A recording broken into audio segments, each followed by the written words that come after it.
The world's tallest tree is now off limits, and 3 bodies have been uncovered as Lake Mead recedes. Are they long missing mobsters? I'm Jason Epperson, and it's time for the latest in National Park news. You can no longer visit the world's tallest tree, according to the San Francisco Gate. Back in August of 2006, a sequoia in California's co-managed Redwood National and State Parks was identified as the tallest known tree on Earth, and its location was kept a secret.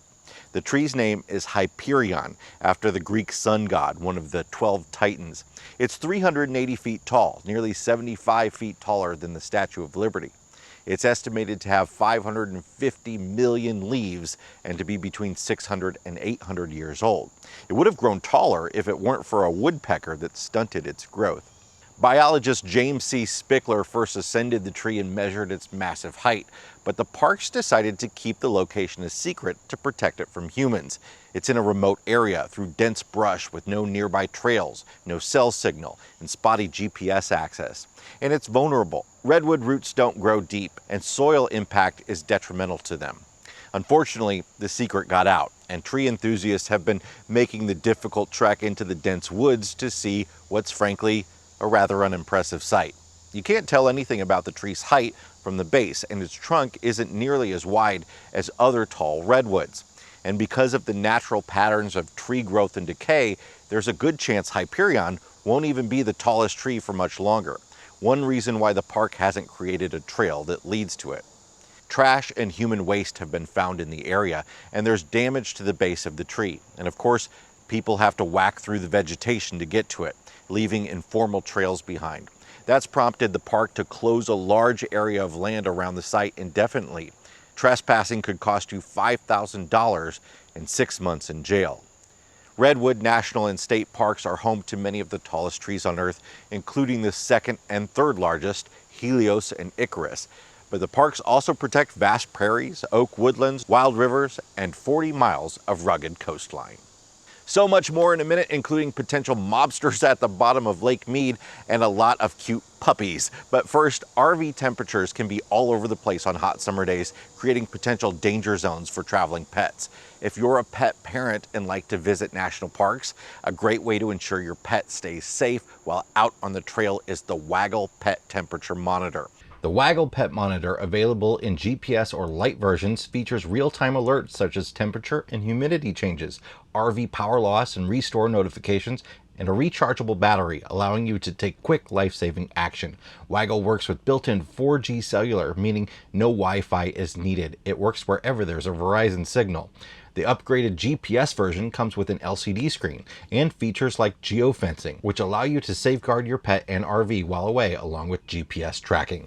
A Waggle Pet Monitor subscription starts at just $12 a month. Visit mywaggle.com and use code RVMiles50 for 50% off your Waggle device order. Plus, you'll unlock an additional $50 off half-year, yearly, and 2-year plans if you register before August 31st. That's mywaggle.com with promo code RVMiles for 50% off your Waggle device and to unlock a $50 discount on subscriptions. Our thanks to Waggle for supporting this episode, and we'll link to the offer in the description. Severe drought and overuse of water has caused Lake Mead to recede more than 170 feet since 1983, and now nearly 40 years later, Lake Mead is down to about 27% of its capacity. That's a huge problem for a lot of people, of course, but it's also spurred some surprises. 3 sets of human remains have been found this year, and according to WLS Chicago, authorities are investigating whether there are 3 Chicago outfit mobsters that have been missing since the 70s. 2 bodies were discovered several months ago, one on a parched beach and another in a rusty oil drum. The one in the oil drum had apparently been shot in the back. A 3rd body was found in recent days, sleeping with the fishes. The FBI wants to know if the newly surfaced bodies include Jay Vandermark, a former slot machine manager for the mobbed-up Stardust Casino, and Johnny Pappas, an outfit connected Chicagoan.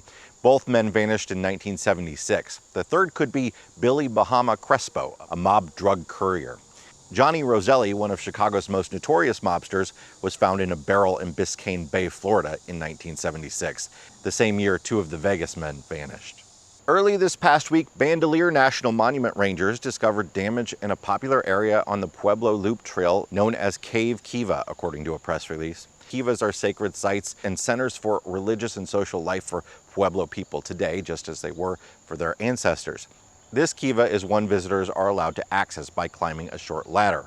Signs at the site request that visitors demonstrate respect for the cultural significance of the area, as they would when they visit any other cultural or religious shrine.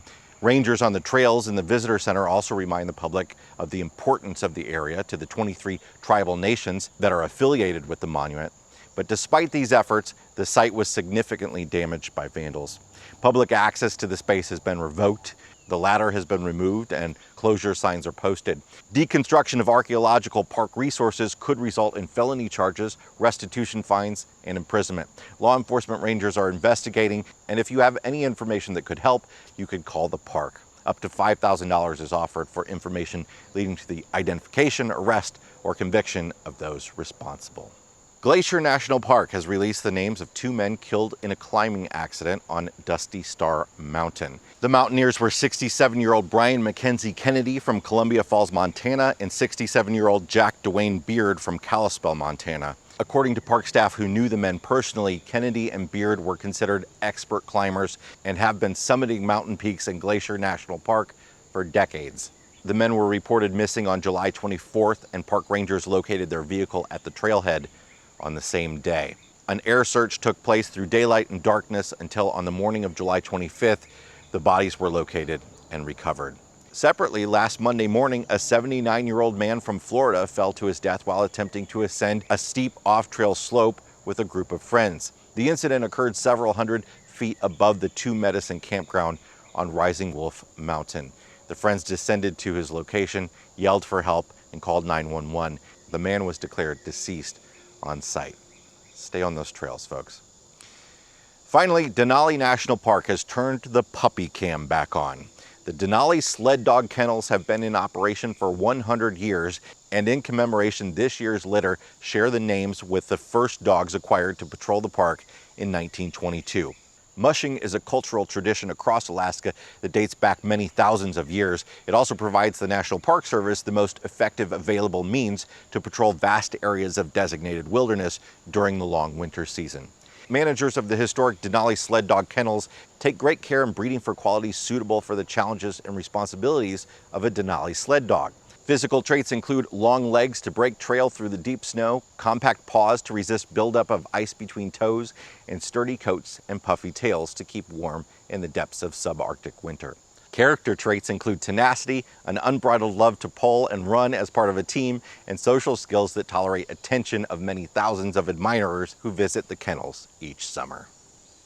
That's it for this month's National Park News. Please take a moment to subscribe if you have the chance, and we'll see you next time.